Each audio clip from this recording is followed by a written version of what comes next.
에스더 8장 15에서 17절입니다. 에스더 8장 15에서 17절.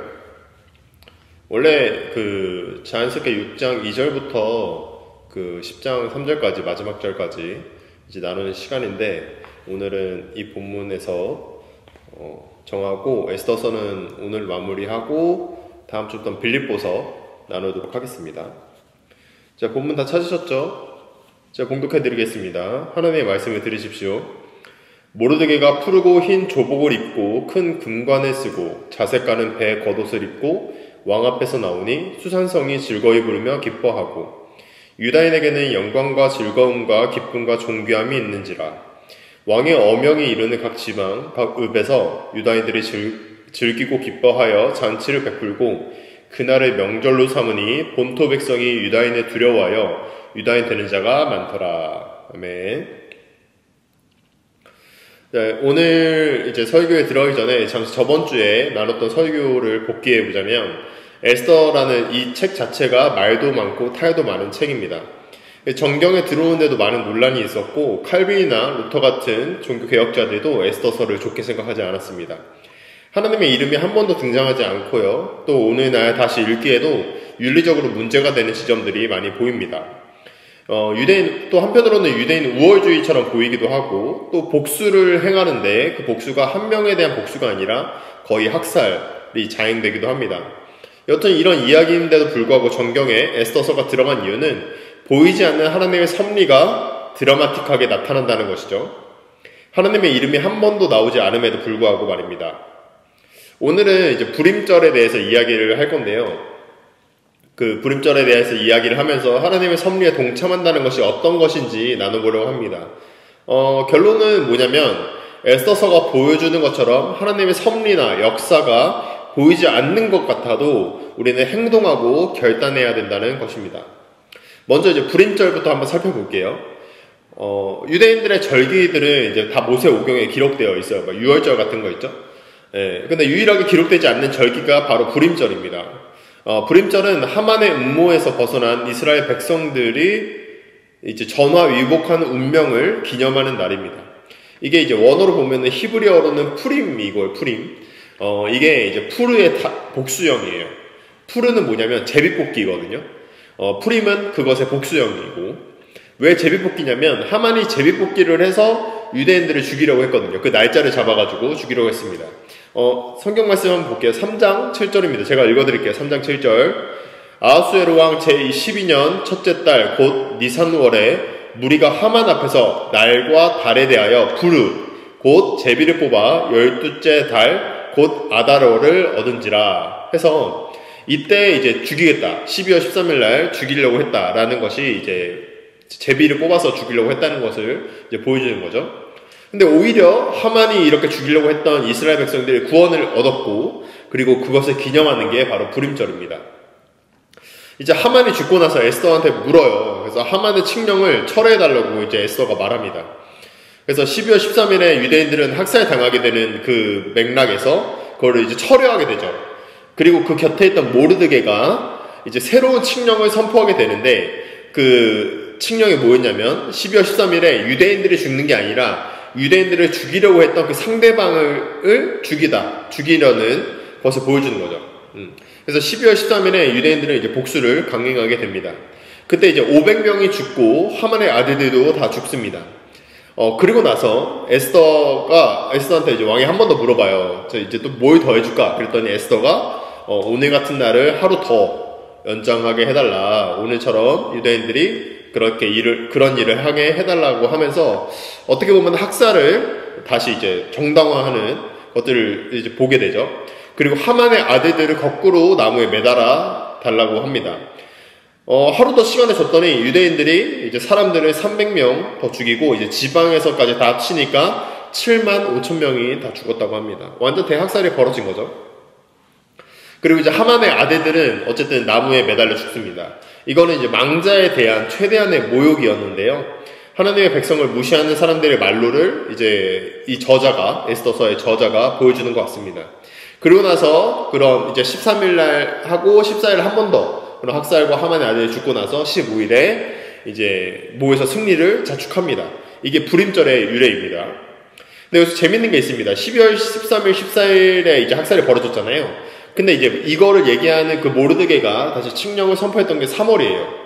그러니까 이 3월과 12월 사이에 9개월이라는 시간이 있어요. 이 9개월 전에 사형 선고를 사람들은 받은 겁니다. 그러니까 여러분 이제 9개월 뒤에 여러분들한테 좋은 일이 벌어진다고 생각하면 여러분들의 삶이 달라질 거예요. 예를 들면 여러분이 뭐 가지고 있는 주식이 오르고 집값이 오르고 월급이 올라요. 뭐 막 좋겠죠? 근데 9개월 뒤에 그러니까 막 그런 상황이에요. 그러면 여러분들 뭐 있는 것도 막 다 투자하고 막 다시 돈을 벌려고 하고 막 그런 또 이제 월급이 오른다는 것을 가지고 있으면 이 회사 내가 때려쳐야지 막 이랬다가도 이제 버티게 되고 막 그렇게 될 거란 말이에요. 그러니까 우리의 삶이 그 미래에 따라서 달라지게 됩니다.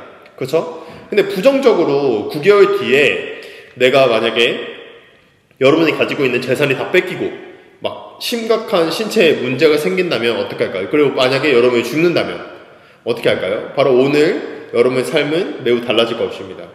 그러니까 저 같은 경우에도 되게 한탄스러울 것 같아요. 9개월 뒤에 죽는다고 하면은 막 유학도 안 가봤는데 대학 교수의 꿈도 못 펼쳐봤는데 이렇게 후회할 것 같고 또 한편으로는 가족들한테 못해줬던 거, 또 잘못했던 거, 또 친구들한테도 그랬던 거, 가까운 사람들한테 그랬던 거, 어쨌든 그런 것들을 이제 후회하면서 한탄하고 또 더 잘해주려고 노력할 것 같습니다. 또 사죄하는 마음으로 살겠죠. 근데 너무 암울하단 말이에요. 어쨌든. 근데 그 일이 이제 에스더서에서 나타난 겁니다. 다시 법령이 제정되고 9개월 뒤에 학살이 있을 거라고 하는 거예요. 그리고 심지어 나라에서 그거를 정당화 시켜줍니다. 나라의 관리들도 그거를 정당화 시키라고 이제 모르드게가 얘기하거든요. 근데 이제 유일하게 살 길이 뭐냐면 바로 유대인이 되는 거예요. 유대인이. 그럼 어떻게 하겠어요? 여러분 9개월 뒤에 유대인이 되는 방법 아니고는 죽게 되는데 당연히 개종을 하겠죠. 이 지점에서 이제 오늘 본문을 읽어보면 좋을 것 같아요. 자, 이제 8장 15, 17절 다시 한번 읽어보겠습니다. 자, 모르드게가 푸르고 흰 조복을 입고 큰 금관을 쓰고 자색하는 배 겉옷을 입고 왕 앞에서 나오니 수산성이 즐거이 부르며 기뻐하고 유다인에게는 영광과 즐거움과 기쁨과 존귀함이 있는지라. 왕이 어명이 이르는 각 지방 각 읍에서 유다인들이 즐기고 기뻐하여 잔치를 베풀고 그날의 명절로 삼으니 본토 백성이 유다인을 두려워하여 유다인 되는 자가 많더라. 자, 17절에 보니까 사람들이 유다인을 두려워하여 유다인이 되었다고 합니다. 이게 구약에서는 어느 정도 가능한 말 같아요. 원래 구약은 이제 기독교가 아니라 유대교 전통에 있거든요. 당연하죠. 그래서 이제 유대교적인 구원론을 보여주는데 이들에게는 율법 준수가 가장 중요해요. 율법 준수. 그래서 공포감에 의해서 유대인이 되고 율법을 준수하고 그렇게 살면 유대교에서는 구원을 얻을 수 있다고 말할 겁니다. 근데 이제 저희는 지금 우리가 보는 지금 우리의 맥락에서 우리는 기독교인으로서 이제 이 구약을 읽게 되는데요. 기독교인으로서 구약을 보게 될 때는 구약이 신약을 예표하고 있다고 얘기해요. 구약의 예언들은 신약에서 성취되는 겁니다. 그런데 구약의 예언들은 명확하게 신약에 나타난 구절들도 존재하기는 합니다만 아닌 예언들도 많이 있어요. 불투명하고 이게 뭘 얘기하는 거지? 이 예언이 도대체 뭐지? 라고 하는 예언들도 많이 존재하고 있습니다. 오늘 본문에서 이제 보여주는 것처럼 구원도 불투명하게 제시되고 있는 겁니다. 에스더서의 저자는 구원이 자기가 아는 유대교적인 구원으로만 알고 있었을 거예요. 그렇죠? 그런데 기독교의 구원은 뭐죠? 그런 식으로 이루어지지 않습니다. 예수를 믿어야 하는 것이 지옥에 가는 게 두려워서 또 공포에 의해서 권유되는 것이 아닙니다. 한국교회에서는 그거를 잘못 해석해서 사람들을 죽음의 공포나 지옥의 공포로 성도들에게 복음을 믿어야 한다고 그런 당위성으로 권유했거든요. 그런데 실상 그렇지 않습니다. 예수님이 우리를 위해서 죽은 것은 우리에게 풍성한 삶을 누리게 하려고 죽은 거예요. 깨져버린 하나님의 형상을 회복시키기 위해 죽은 겁니다. 그렇습니다, 여러분. 예수를 믿는다는 것은 지옥에 대한 두려움으로 구원받지 못하면 어떡하지? 나 나중에 지옥 가면 어떡하지? 이런 식으로 믿게 되는 것이 아닙니다. 그리고 여러분들이 기독교를 믿는다고 하는 것이, 예수를 믿는다고 하는 것이 여러분들이 호의호식하고 돈 많이 벌고 잘 먹고 잘 살게 해주려고 믿는 게 아니에요. 누구는 돈을 많이 벌 것이고 누구는 돈을 못 벌 것입니다. 기독교 안에서 잘 살게 된다는 것은 무엇이냐면, 풍성한 삶을 살게 된다는 말은 무엇이냐면 여러분들이 정직하게 살면서 지혜롭게 자신의 삶과 상황을 살아내는 것입니다. 각자가 하나님을 사랑하고 이웃을 사랑한다는 가치관을 가지고 삶의 문제를 해결해 나가는 것이고, 나아가서 누군가를 위해서 여러분들은 작은 예수가 되어서 그들을 위해서 헌신하고 그 과정에서 기뻐하는 삶을 살게 된다는 것입니다. 우리가 오늘 읽은 에스더서는 이를 좀 더 구체적으로 잘 보여주는 것 같습니다. 에스더서가 이제 저번 주에 말했던 것처럼 드라마틱하게 하나님의 백성이 이기는 스토리로 매력적이라고 말했잖아요. 에스더가 왕에게 목숨 걸고 나아갔을 때는 이미 왕에게 에스더는 선택받지 못하고 있는 상황이었습니다. 실제로 에스더가 나가면 진짜로 죽게 되는 상황이 벌어질 수도 있었습니다. 이때 모르드게와 백성들은 하만에 의해서 죽을 위기에 처해 있었고요. 근데 이제 모르드게가 그것을 깨닫고 이제 기도하면서 에스더에게 말합니다. 너가 왕에게 가서 말하라고. 그리고 에스더서에서 유명한 말이 나옵니다. 에스더가 죽으면 죽으리다 라고 고백하면서 모르드게랑 유대인들한테 날 위해서 금식하면서 기도해라 라고 얘기합니다. 그리고 나서 에스더가 왕에게 나아갔고 일이 이러쿵저러쿵 풀리면서 하만이 죽고 모르드게가 결국에 높임을 받고 유대인들이 승리하게 된단 말이죠.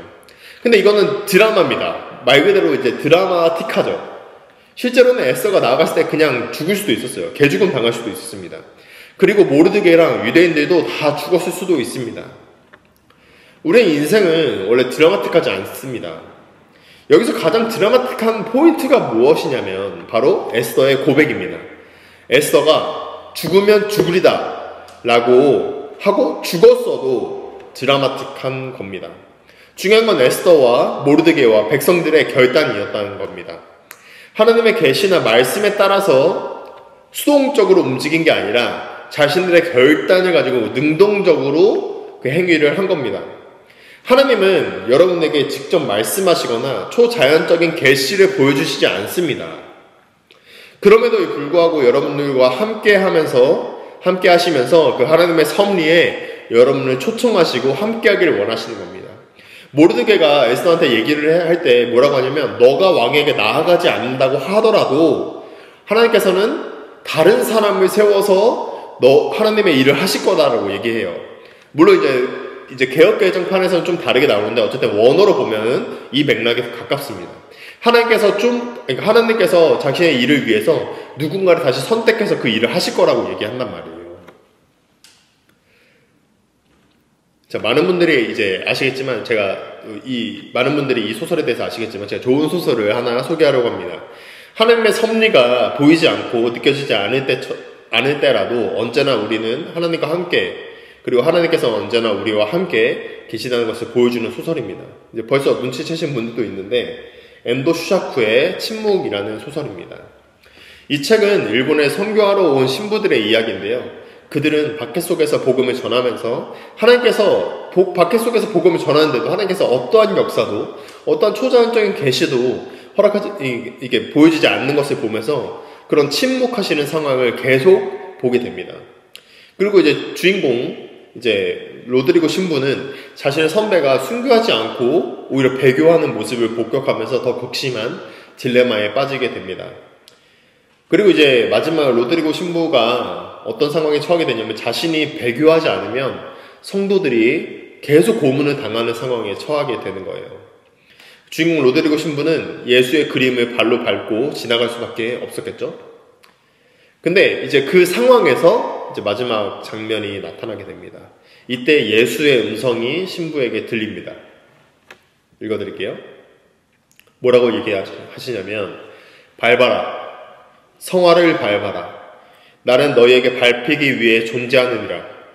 밟는 너의 발이 아플 것이니 그 아픔만으로 충분하느니라. 이렇게 말하고 신부는 뭘 깨닫게 되냐면 신부는 지금까지 하나님의 역사가 보이지 않았지만 예수는 언제나 우리와 함께하고 계셨고 함께 고통받고 계셨구나를 깨닫게 됩니다. 이걸 이제 간단하게 외우니까 관심 있으신 분들은 침묵 꼭 읽어보시기 바라고요. 자, 이제 좀 시간도 갖고 해서 설교를 이제 마무리하면서 정리하려고 합니다. 여러분, 우리는 작은 예수가 되어야 합니다. 에스더서는 보이지 않는 하나님의 섭리가 어떻게 실현되는지 보여주고 있습니다. 에스더는 모르드게와 사생결단을 하고 자기가 나서서 구원을 이뤄냅니다. 하나님이 계시하고 말씀하신 게 아니라 자신들이 자신과 그의 민족을 위해서 결단했다는 것입니다. 수동적으로 하나님께서 나한테 이렇게 말씀하셨으니까 내가 이렇게 할게요 라고 하는 게 아니라 자기가 능동적으로 그 행동을 했다는 것이죠. 그래서 하나님이 나에게 말씀하셨어. 그래서 나는 이렇게 행동할 거야 라고 하는 말은 사실 되게 위험한 말입니다. 결국 자기 욕망을 신앙의 이름으로 정당화한 경우에 그렇게 이용되기 때문입니다. 에스더나 모르드게는 하나님의 계시나 어떤 당위성이 없었음에도 불구하고 자기 자신이 결단하고 행동했습니다. 다 같이 금식하고 에스더는 왕에게 말을 하고 하만을 고발하고 역전이 일어나게 됩니다. 여러분, 하나님의 섭리를 기다리십니까? 하나님의 역사를 기다리십니까? 어떤 초자연적인 하나님의 역사가 여러분을 고통의 구렁텅이에서 살려내실 거라고 생각하십니까? 죄송하지만 오늘 에스더서는 그렇게 말하는 것 같지는 않습니다. 여러분의 결단은 하나님의 섭리에 참여하는 통로가 될 겁니다. 그리고 그 결단을 한다고 해서 사실 에스더서에서 나타난 드라마틱한 구원이 있을 거라고 보장할 수도 없습니다. 오히려 더 고통스럽고 더 힘든 나날이 지속될 수도 있습니다. 그런데 그 삶을 지속할 수 있는 용기와 결단이 있어야 하고 하나 확실한 것은 그 안에 보이지 않는 하나님의 섭리가 있다는 것입니다. 그것을 우리는 에스더서에서 배울 수 있는 겁니다. 최근에 대선을 앞두고 이념 갈등이 더 극심해지고 있는 것 같습니다. 근데 여러분, 어떠한 정당도 어떠한 후보도 여러분을 구원할 수 없습니다. 그런 메시아를 기다리지 마십시오. 그런 정치적 메시아, 여러분들에게 구원을 줄 수 있는, 실제적인 구원을 줄 수 있는 메시아는 죄송하지만 없습니다. 여러분은 각자 어떻게 살아야 되냐? 하나님께서 주신 소명 앞에서 최선을 다해서 각자의 삶을 살아내야 합니다. 기독교 신앙을 이 세상 속에서 살아내야 합니다. 제가 항상 얘기하죠. 여러분, 기독교 신앙은 여기 교회에서 하는 게 아니라 여러분 바깥에서 하는 겁니다. 바깥에서. 물론 그 과정에서 여러분들이 가지고 있는 그 가치관에 따라서 정치적 색깔이 달라질 겁니다. 그리고 그렇게 소신 있게 투표하시기 바랍니다. 투표를 안 하는 거는 자기 삶을 최선을 다해서 살아내지 않겠다는 것의 반증이기도 합니다. 여러분 각자가 최대한 숙고하고 판단해서 선택을 하시고 투표하시기 바랍니다. 엔도 슈자쿠의 침묵에서 말한 것처럼 예수님은 우리에게도 말합니다. 밟아라. 나를 밟아라. 나를 밟는 너의 발이 아플 것이니. 우리의 고통에 예수님은 침묵하시지 않고 오늘도 십자가를 지고 다시 부활하실 겁니다. 우린 부활을 믿는 사람들로서 오늘의 고통을 충분히 감내하고 이겨낼 수 있습니다. 그래서 예수님이 뭐라고 얘기하셨죠? 나를 따르려고는 자기를 부인하고 자기 십자가를 져야 한다고 얘기하셨습니다. 그리고 본인이 가르쳐 주신 것들을 이와 같이 하라고 하셨습니다. 우리에게 예수님은 본인처럼, 당신처럼 살라고 하신 거예요. 우리 모두는 작은 예수가 되어서 이 세상 속에서 신앙을 살아내고 그 신앙으로 주변의 사람들의 삶도 풍요롭게 해낼 수 있는 그런 구루터기와 같은 사람이 되어야 합니다. 그런 작은 예수가 되어야 합니다. 여러분들이 그런 역량까지 자라날 수 있는 자라나는 교회의 모든 성도인들이 되시기를 축복합니다. 기도하겠습니다.